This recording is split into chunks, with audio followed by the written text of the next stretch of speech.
मनसे नेता अविनाश जाधव ने मीडिया से बातचीत के दौरान भारतीय जनता पार्टी सरकार को आड़े हाथों लेते हुए कहा कि भारतीय जनता पार्टी का हिंदुत्व का बाजार खड़ा करने का खेल चिंताजनक है, जिसमें कुछ हिंदुओं को ही पीड़ित बनाया जा रहा है। जिला नियोजन बैठक में उन्होंने अधिकारियों पर भ्रष्ट ठेका प्रक्रिया और 2.5 साल की लापरवाही का आरोप लगाकर कहा कि अस्थायी सजा से काम नहीं चलेगा, ठोस दीर्घकालीन निर्णय होना चाहिए। अधूरे मेट्रो प्रोजेक्ट और ट्रैफिक समस्या पर जाधव ने व्यंग्य कसते हुए कहा कि दिखाव के बजाय व्यावहारिक समाधान होना चाहिए। आई लव मोहम्मद जैसे विवादों पर भी उन्होंने अपना स्पष्ट मत व्यक्त किया। मला असं वाटतं की हे काम जर 11 वर्षापूर्वी ज्यावेळेला पहिल्यांदा मंत्री झाला त्यावेळेला जर केलं असतं तर आज अधिकाऱ्यांना त्याच खड्ड्यांवरनं 11 वर्षानंतर सस्पेंड करायची वेळ आली नसती।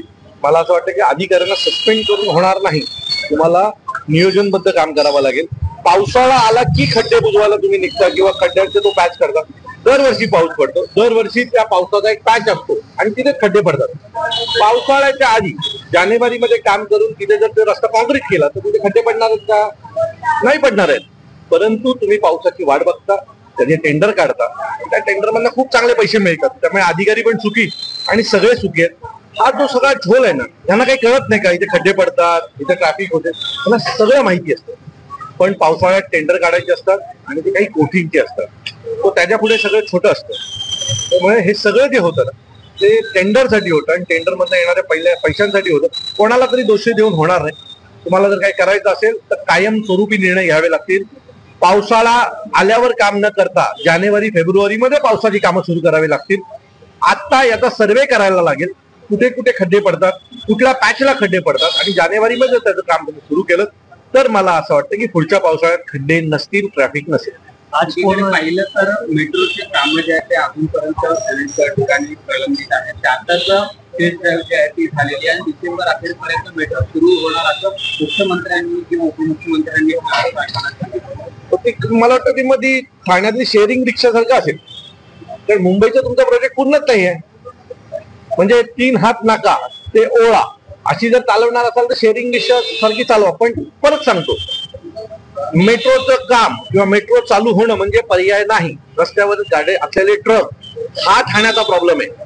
घोडबंदरवरून येणारे ट्रक हा ठाण्याचा प्रॉब्लेम आहे। मुंबईवरून संध्याकाळी येणारी ट्रॅफिक, मुंबईवरनं येणाऱ्या ज्या संध्याकाळी गाड्या आहेत त्याने जे माजिवड्याचं जंक्शन जॅम होतो आणि तो जंक्शन चारी बाजूला जॅम करतो। म्हणजे तिकडनं तुम्ही तिकडनं बघाल तर तिकडनं ते युनायटेड 21 हॉटेलचा रस्ता जॅम होतो, लोढाकडे जाणारा रस्ता जॅम होतो, तिकडनं पाटी जी ट्रॅफिक येते ती उपमुख्यमंत्र्यांच्या घरापर्यंत येते।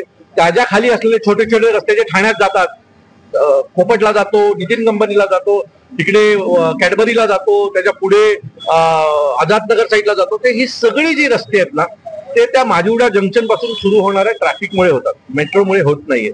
त्यामुळे तुम्हाला माजिवडा जंक्शनला जो वरना जाणारा लेफ्ट आहे त्याचा जोपर्यंत तुम्ही काम करत नाही तोपर्यंत ठाणे असंच ट्रॅफिक मध्ये राहणार।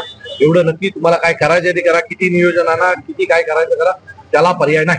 तर सरनाईक म्हणाले की मी 4दा आमदार झालो, आता मंत्री झालो, की घोडबंदरच्या रस्त्या संदर्भात मी सक्षम आहे वाहतूक बरोबर कळलं आम्हाला, तुम्ही सक्षमच आहात आणि म्हणूनच लोक शिव्या देत आहेत, म्हणूनच लोक 3-3 तास ट्रॅफिक मध्ये कळतात। तुम्ही किती सक्षम आहात ते आम्हाला नीट माहिती आहे आणि ते बघायला रोज ठाणेकर जातात।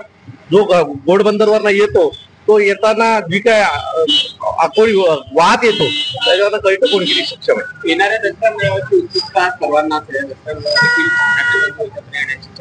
माहित नाही आम्हाला, त्याबद्दल पक्षाकडनं कुठल्याही प्रकारची सूचना नाही आणि मला वाटतं ती वेळ ज्या वेळेला येईल त्यावेळेला अजून आम्हाला पक्षाकडनं काही कुठल्याही सूचना नाही त्यावर।